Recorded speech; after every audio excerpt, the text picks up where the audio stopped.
Du coup, après, en termes de, tu as de la visibilité et sur l'organique comme ça, sur LinkedIn, ça se passe comment en termes de conversion? Est-ce que tu contactes tous les gens qui commentent pour aller les prospecter? Est-ce que, tu crées ton audience et ensuite plutôt tu vas faire des lancements et tu te dis: «OK, mon audience» parce que tu sais, tu la possèdes pas, tu peux «les perdre» entre guillemets.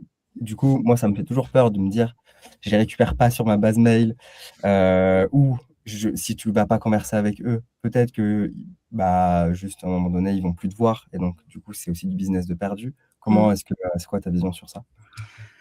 Je pourrais faire de la prospection et je pense que ça quadruplerait les résultats que j'ai dans mon business, mais j'ai absolument trop peur que LinkedIn me bannisse et c'est un trop gros levier aujourd'hui dans mon business pour que je puisse prendre ce risque et cette responsabilité. Donc je ne le fais pas. Il y en a plein qui se sont fait bannir aussi en faisant de la prospection à la main, tout simplement parce qu'en fait ils étaient trop rapides et ils ont trop processisé le process et du coup ils étaient en mode, enfin en fait LinkedIn a pensé qu'ils étaient des robots.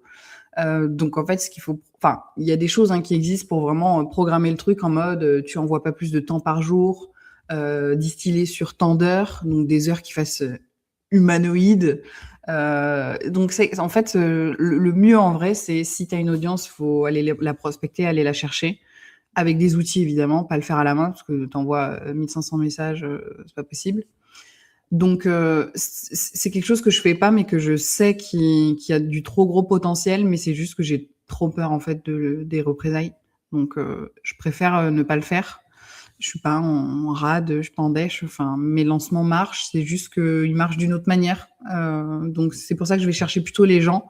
Comme tu le dis, je vais aller chercher en lead magnet, donc vraiment pour sécuriser sur ma base mail, puisque je vais avoir besoin, bah, du coup, de leur envoyer des mails qui va, pour le coup, là, vraiment les nurturer et après les faire passer à l'action. Donc, c'est beaucoup plus facile. Comme j'ai une brand, c'est très différent de quelqu'un qui n'a pas de brand. Vraiment, le marketing n'est pas du tout fait de la même manière. Il est beaucoup plus smooth. C'est beaucoup plus facile en réalité.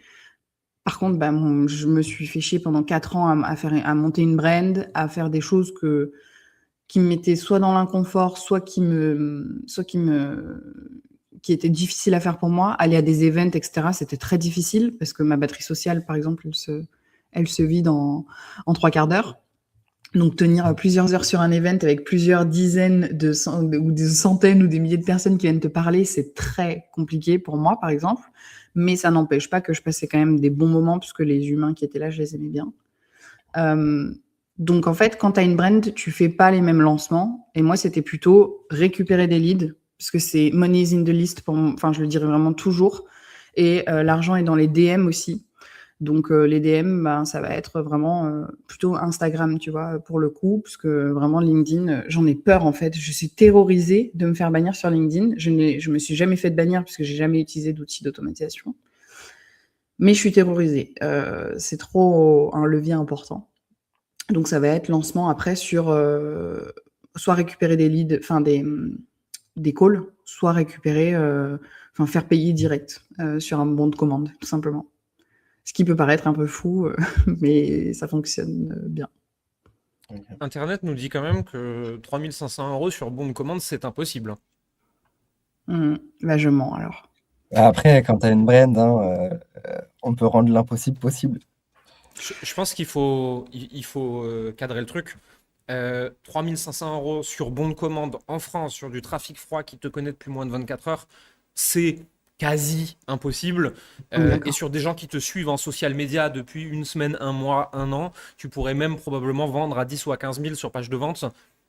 Ces gens ont échangé avec toi de façon synchrone ou asynchrone pendant des mois ou Mmh. des années déjà en fait. Ouais Exactement.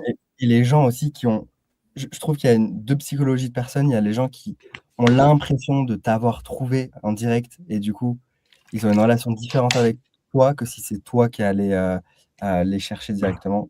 Donc, je pense que c'est aussi plus facile de vendre quand les gens te découvrent.